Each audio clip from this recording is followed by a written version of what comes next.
Good evening friends, welcome to our channel study and learn point. तो आज हम chapter second करेंगे और चैप्टर सेकंड क्लास नाइन्थ का चैप्टर फर्स्ट हम करा चुके हैं। और जैसा कि आपको पता है, हम चैनल का नाम भी चेंज कर चुके हैं, स्टडी एंड लर्न पॉइंट कर दिया है। इसका पहले नाम क्या था? Let's learn with Devika. ठीक है, तो चैप्टर सेकंड हम कंटिन्यू करते हैं। कॉन्स्टिट्यूशनल डिजाइन चैप्टर का नाम है कॉन्स्टिट्यूशनल। तो सबसे पहले हम कॉन्स्टिट्यूशन के बारे में पढ़ेंगे कि कॉन्स्टिट्यूशन होता क्या है। There are certain basic rules, कुछ बेसिक रूल्स होते हैं। ठीक है, जैसे कि हर एक रूल्स आपने अपनी लाइफ में भी कुछ ना कुछ रूल्स फॉलो किए होंगे। जैसे गवर्नमेंट ने कुछ रूल बना रखे हैं, जैसे रेड लाइट पे रुकना एक रूल्स हो गया। तो इसी प्रकार से सर्टेन रूल्स होते हैं that the citizens and the government have to follow. All such rules together are called constitutions. तो उन्हीं रूल्स को क्या बोला जाता है?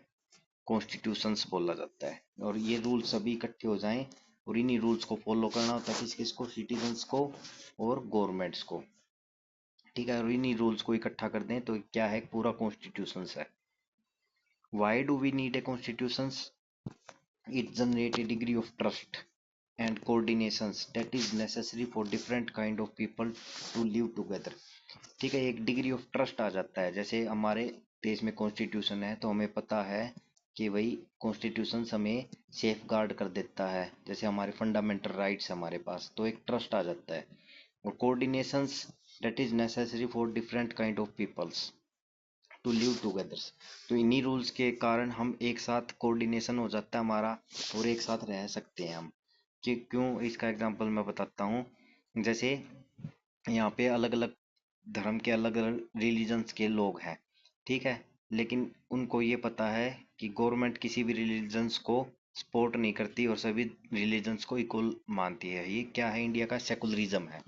ठीक है, तो यहाँ पे क्या है? एक ट्रस्ट बना हुआ है, एक कोऑर्डिनेशन है सभी सभी रिलीजन से, फ्रेटर्निटी है, भाईचारा है। ठीक है, वो सब क्यों किसके कारण है? वो हमारे कॉन्स्टिट्यूशन के कारण है। नेक्स्ट पढ़िए, it's specific how to government will be constituted, who will have power to take which decisions। ये हमें कॉन्स्टिट्यूशन में हमें रिटर्न में होता है कि भाई कौन कॉन्स्टिट्यूट करेगा हमारे देश को, गवर्नमेंट को कौन चलाएगा और फाइनल डिसीजंस किसका होगा। जहाँ पे कॉन्स्टिट्यूशन होता है, और जहाँ पे कॉन्स्टिट्यूशन वीक होता है या जहाँ पे नहीं होता, वहाँ पे कोई राजा होगा या कोई मतलब जो कमांडर्स होते हैं, ठीक है, जो आर्मी चीफ होते हैं, वो डिसीजन लेने स्टार्ट कर देते हैं। जैसे पाकिस्तान का एग्जांपल, वहाँ पे कॉन्स्टिट्यूशन तो है लेकिन वहाँ पे जो मेन डिसीजन कौन लेती है? आर्मी। अब वहाँ पे ऐसा क्यों है? क्योंकि वहाँ का कॉन्स्टिट्यूशन वीक है।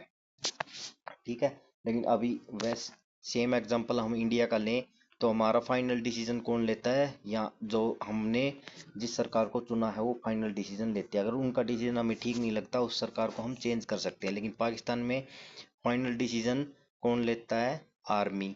और आर्मी को वहाँ के लोग चेंज कर नहीं सकते। नेक्स्ट पॉइंट देखते हैं, third point. It lays down to limits on the power of government and tell us what the right of the citizens are.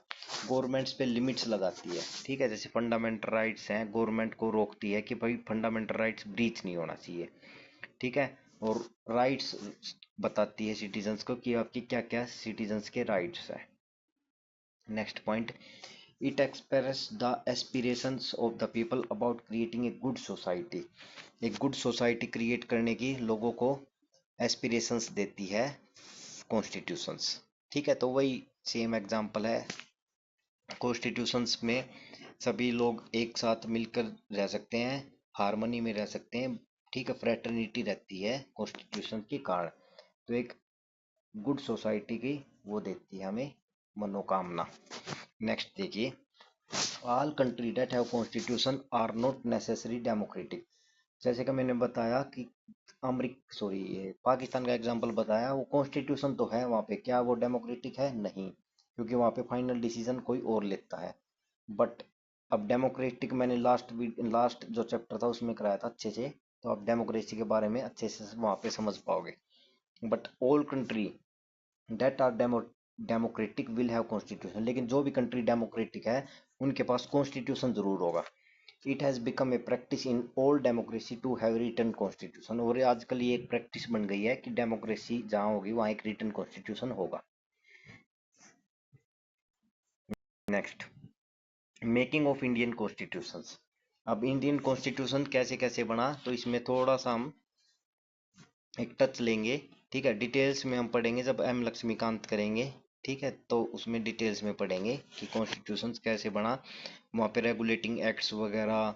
ठीक है, जब से अंग्रेज आए थे तब से लेके और 1947 तक कैसे कॉन्स्टिट्यूशन बना, 26 जनवरी 1950 को कैसे वहाँ से लेके वहाँ तक कैसे बना।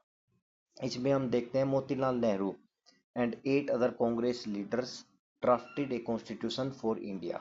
In 1931, the resolution at the Karachi sessions of the Indian National Congress dealt on how the independent Indian constitution should look like. तो ये दो एग्जांपल दे रखे हैं। तो ये पहले इसका क्या मतलब हुआ कि कॉन्स्टिट्यूशन एकदम नहीं बना है, कॉन्स्टिट्यूशन धीरे धीरे धीरे धीरे डेवलप हो गया था। जैसे कि मोतीलाल नेहरू ने अपने एक कॉन्स्टिट्यूशन का बताया था कि भाई इस टाइप का हमारा कॉन्स्टिट्यूशन होना चाहिए।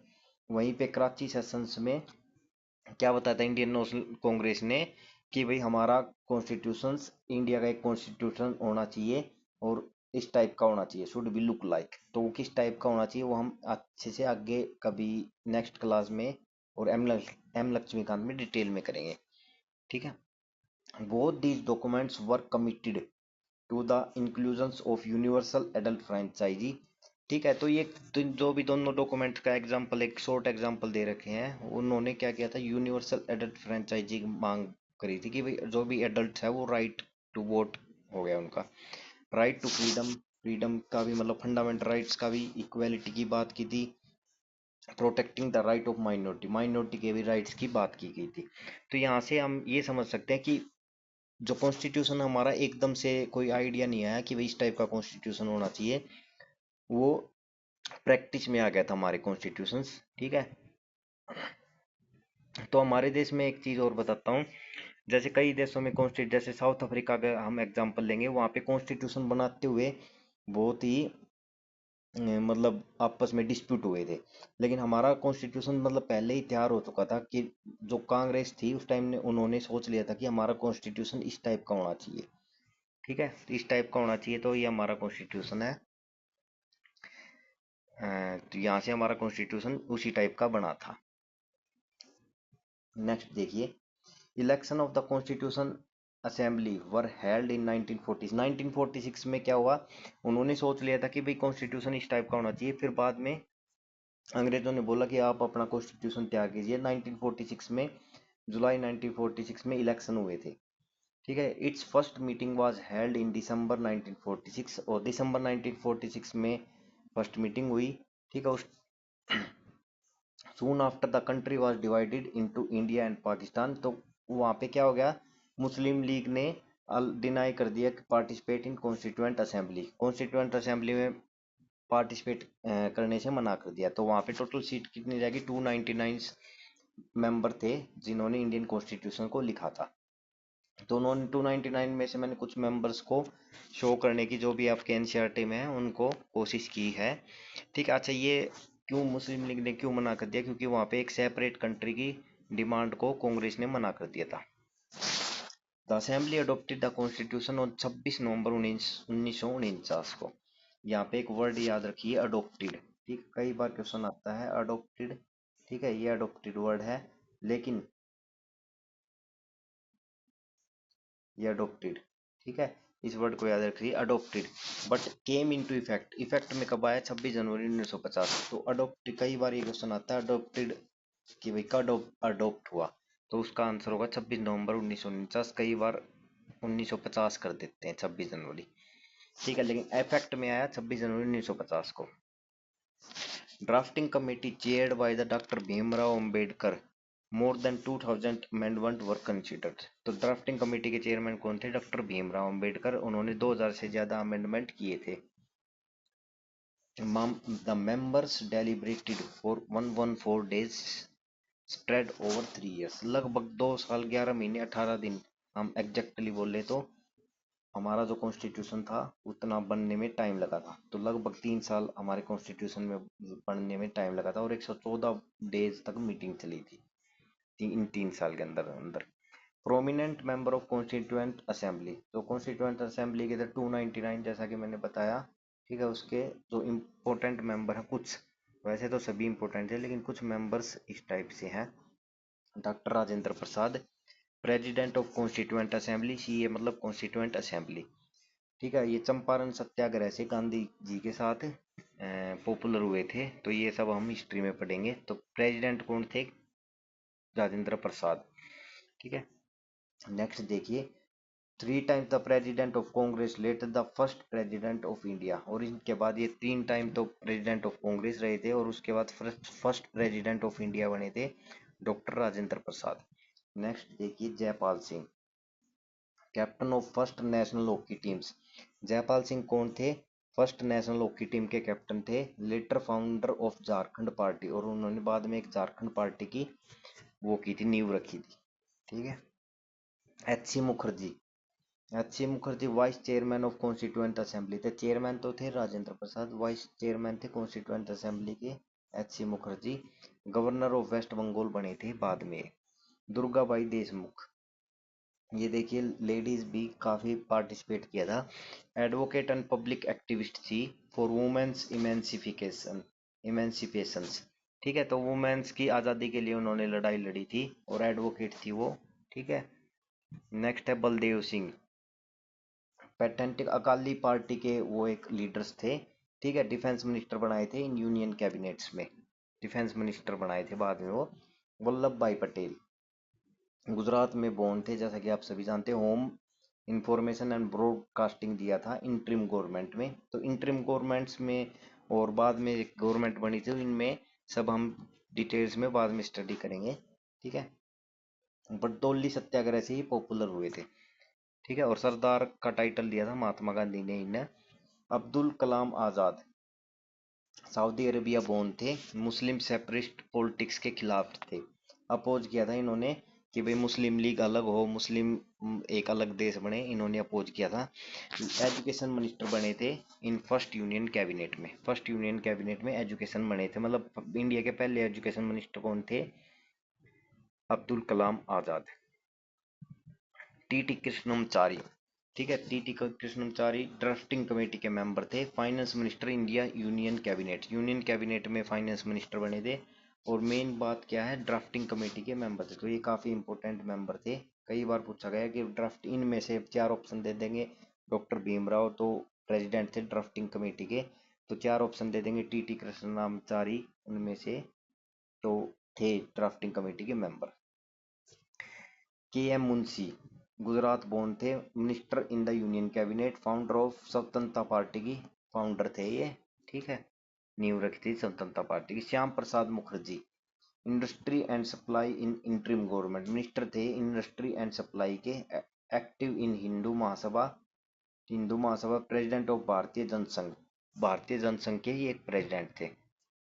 सोमनाथ लहरी, वेस्ट बंगाल के बोर्न थे, member of West Bengal legislative assembly के ये मेंबर बने थे बाद में। Guiding value of Indian constitution, next देखिए अब, तो ये कुछ मैंने 299 में से 11 को एक्सप्लेन, जो प्रोमिनेंट मेंबर थे उनके बारे में कुछ बताने, ऐसे बहुत थे, नेहरू जैसे एक प्रोमिनेंट मेंबर थे, ठीक है, पंडित जवाहरलाल नेहरू।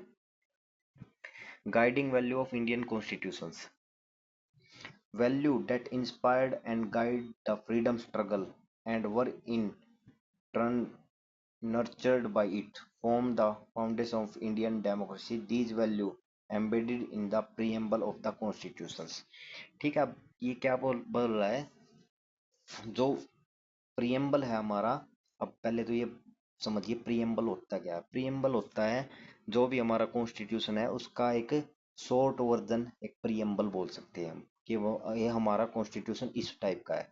जैसे वहाँ पे डेमोक्रेसी वर्ड भी यूज किया गया, तो हमारा कॉन्स्टिट्यूशन किस टाइप का है? डेमोक्रेटिक। पे हम देखें कॉन्स्टिट्यूशन हमारा रिपब्लिक है, तो हम वहाँ पे रिपब्लिक, प्रियम्बल में क्या वर्ड यूज किया है? रिपब्लिक। तो हमारा कॉन्स्टिट्यूशन किस टाइप का है? रिपब्लिक। तो हमारा जो कॉन्स्टिट्यूशन है वो किस टाइप का है? वो प्रियम्बल में एक शॉर्ट फॉर्म में बताया गया है। जैसे सेकुलरिज्म वर्ड की यूज किया है, तो हमारा सेकुलरिज्म है हमारा कॉन्स्टिट्यूशन, हमारा देश किस टाइप का? सेकुलर। तो ये सब आप डिटेल्स में पढ़ेंगे, प्रियम्बल में मैं डिटेल्स में पढ़ाऊंगा। तो जो वैल्यू हैं एम्बेडेड इन द प्रीएम्बल, जो भी वैल्यूज हैं जो डेमो प्रीएम्बल्स में डाली गई है, ठीक है। The constitution begin with a short statement of its basic value, this is called the preamble to the constitution. अब यहाँ पे प्रीएम्बल की डेफिनेशन दे रखी है, बेसिक वैल्यू जो भी हैं शॉर्ट स्टेटमेंट में दे रखी हैं वही है प्रीएम्बल्स। ये देखिए आप प्रीएम्बल्स को पढ़ लीजिए, यहाँ पे जो हाईलाइटेड वर्ड है we the people of India, इसका क्या मतलब हुआ कि लोगों के लिए है constitutions. We the people of India having solemnly resolved the constitution India into a, यहाँ पे देखिए सोवरिन वर्ड दिया गया है, ये सब मैं बताऊंगा।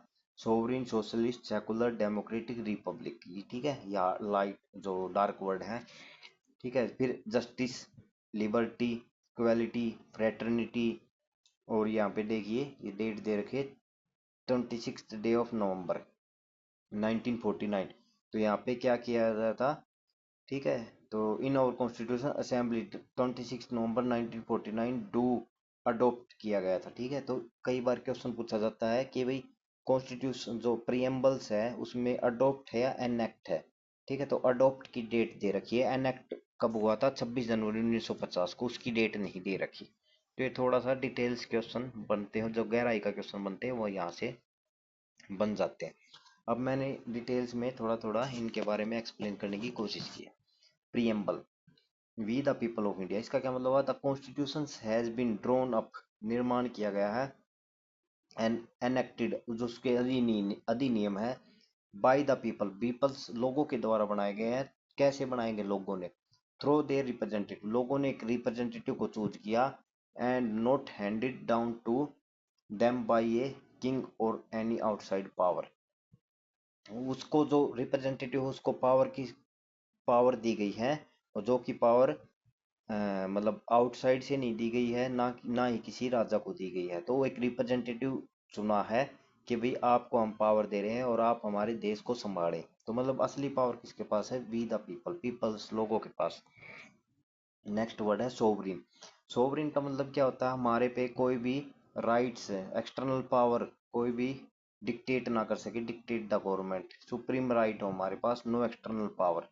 नेक्स्ट है सोशलिस्ट, रिड्यूस इनइक्वालिटीज वेल्थ, ठीक है। तो ये सोशलिस्ट क्या होता है, मतलब वहां पे जहाँ पे सभी इक्वल हो, रिड्यूस इनइक्वालिटी को, आइडियली सिचुएशन हो जाती है सभी इक्वल होना तो, लेकिन इनइक्वालिटी को जितना हो सके इनइक्वालिटी को रिड्यूस करना। अब सोशलिस्ट क्या थ्योरी रखते हैं, सोशलिस्ट रखते हैं जो भी रिसोर्सेज हैं इस धरती पे वो सबके लिए हैं। तो जो भी रिसोर्स से पैसा कमाया गया है, ठीक है, मान लो अब कोयले की खदान से जो पैसा कमाया गया है, सोशलिस्ट थ्योरी में क्या बोला कि भाई ये कोयले की खदान ना किसी अमीर आदमी की है ना किसी गरीब आदमी की है, ठीक है, ये सब की है, इक्वल इक्वल हिस्सेदारी है, ठीक है। तो इक्वल हिस्सेदारी है तो इससे जो भी वेल्थ होगी जनरेट वो सब में इक्वल डिस्ट्रीब्यूट होनी चाहिए, तो इसलिए बोलते हैं reduce inequalities, wealth shared equally. तो ये सोशलिस्ट, इसलिए हमारा कॉन्स्टिट्यूशन क्या है, सोशलिस्ट टाइप का। और इसके आप मतलब जैसे सोशलिस्ट किया गया है, जब और डीपीएसपी को पढ़ेंगे तो वहाँ पे भी सोशलिज्म को यूज किया गया है। तो ऐसा नहीं है कि यहाँ प्रीएम्बल में खाली बोल दिया गया है कि हमारा सोवरिन है, सोशलिस्ट है, ये सब चीजें यूज की गई है। Next secular, secular fundamental rights में ऐड किए गए हैं, freedom to follow any religions, हमारा कोई भी रिलीजन्स को फ्रीडम है कि हम कोई भी रिलीजन्स को फॉलो कर सकते हैं। डेमोक्रेटिक, ठीक है, डेमोक्रेसी लास्ट वीडियो में हमने पढ़ाई था, equal political right to peoples, सभी को इक्वल पॉलिटिकल राइट्स मिले। रिपब्लिक, रिपब्लिक का मीनिंग क्या होता है, हेड इज इलेक्टेड, हमारा हेड इलेक्टेड है ना कि हेरारकी से आया है, ठीक है, या हेरिडिटरी आया है, हेरिडिटरी सॉरी हायरार्की नहीं, हेरिडिटरी से आया है, ठीक है। जस्टिस, यहाँ पे वर्ड देखिए जस्टिस था, जस्टिस, यहाँ आप प्रियम्बल को साथ में खोल के बैठ जाइए, ठीक है। Justice, citizens can't discriminate on the ground of caste religion and gender, तो जस्टिस जस्ट होगा, ठीक है। जस्टिस का मतलब होता है मतलब न्याय करना, ठीक है। तो हम डिस्क्रिमिनेट नहीं कर सकते ground of caste religion and genders के ऊपर। लिबर्टी, लिबर्टी होनी चाहिए, मतलब लिबर्टी होनी चाहिए, लेकिन एक वर्ड यूज किया गया यहाँ पे unreasonable, no unreasonable restriction, restriction होंगे, ठीक है, लेकिन रीजनेबल रेस्ट्रिक्शन होंगे, अनरीजनेबल रेस्ट्रिक्शन नहीं होंगे। जैसे हम अगर हम बोलना चाहें अपने प्राइम मिनिस्टर, हमारी गवर्नमेंट के खिलाफ बोलना चाहिए कि भाई इस गवर्नमेंट ने गलत काम किया है, तो वो हमारी लिबर्टी है, इसमें हम मतलब कोई हमने गुनाह नहीं किया है, कोई हमने क्राइम नहीं किया है। लेकिन अगर हम गाली दे के बोल लेंगे तो उस पर रेस्ट्रिक्शन है, ठीक है, क्योंकि वो हम एक भद्दर भाषा यूज की गई है, अगर गाली वगैरह यूज की जाती है तो मैं क्या बोल रहा हूँ, लिबर्टी तो है लेकिन एक रीजनेबल रेस्ट्रिक्शन के साथ, ठीक है। फ्रेटर्निटी, फ्रेटर्निटी क्या है, are belongs to one family, कि भाई सभी को भाईचारे के साथ रहना है, ठीक है। द टर्म सोशलिस्ट और सेकुलर बाद में यूज किए गए हैं। 42nd constitutional amendment act 1976। अब ये सन 1976 वाला जो अमेंडमेंट है, ये आपको बार बार मतलब आएगा, क्योंकि ये इसको मिनी कॉन्स्टिट्यूशन भी बोल देते हैं। कॉन्स्टिट्यूशन अमेंडमेंट का मतलब होता है, अमेंडमेंट का मतलब होता है चेंज करना, CAA, कॉन्स्टिट्यूशनल अमेंडमेंट एक्ट, ठीक है। तो अमेंडमेंट का मतलब होता है कॉन्स्टिट्यूशन को चेंज करना। तो अब आपको समझ आया होगा कि कॉन्स्टिट्यूशन को हम चेंज भी कर सकते हैं, जैसे कि ये वर्ड यूज किए गए सोशलिस्ट और सेकुलर। 26 जनवरी 1949 को अडॉप्ट कर लिया गया था हमारा कॉन्स्टिट्यूशन। यहाँ पे वो कैब दी गई है, एक ट्रीजन्स, ट्रीजन्स होता है राजद्रोह, ठीक है। तो हर एक चैप्टर में मैं थोड़ा सा पॉलिटिक्स से रिलेटेड जो भी वोकैब होगी उसको एक्सप्लेन करने की कोशिश करूंगा। तो ये हो गया ट्रीजन्स, ट्रीजन्स मतलब होता है राजद्रोह, देशद्रोह, देशद्रोह भी बोल सकते हैं, ठीक है। तो ये चैप्टर कंप्लीट हो गया। एक ठीक है, आप ये जितना भी मैंने समझाया है उसको आप एक प्रियम्बल्स खोल के, आप इसमें अच्छे से दिखाई नहीं दे रहा जैसे कि, ठीक है, लेकिन वर्ड दिखाई दे रहे हैं, justice, social, economic and political justice. तो जस्टिस भी तीन टाइप के हैं, सोशली जस्टिस होना चाहिए, इकोनॉमिकली जस्टिस होना चाहिए और पॉलिटिकल जस्टिस होना चाहिए। लिबर्टी, लिबर्टी किस चीज की होनी चाहिए, thoughts, expression, belief, faith and worship, ठीक है। ये प्रीएम्बल चैप्टर डिटेल्स में हम एम लक्ष्मीकांत में भी स्टडी करेंगे। तो ये चैप्टर कंप्लीट हो चुका है। आपको वीडियो पसंद आई तो लाइक करें, सब्सक्राइब करें और अपने फ्रेंड्स को भी शेयर करें। Thank you very much.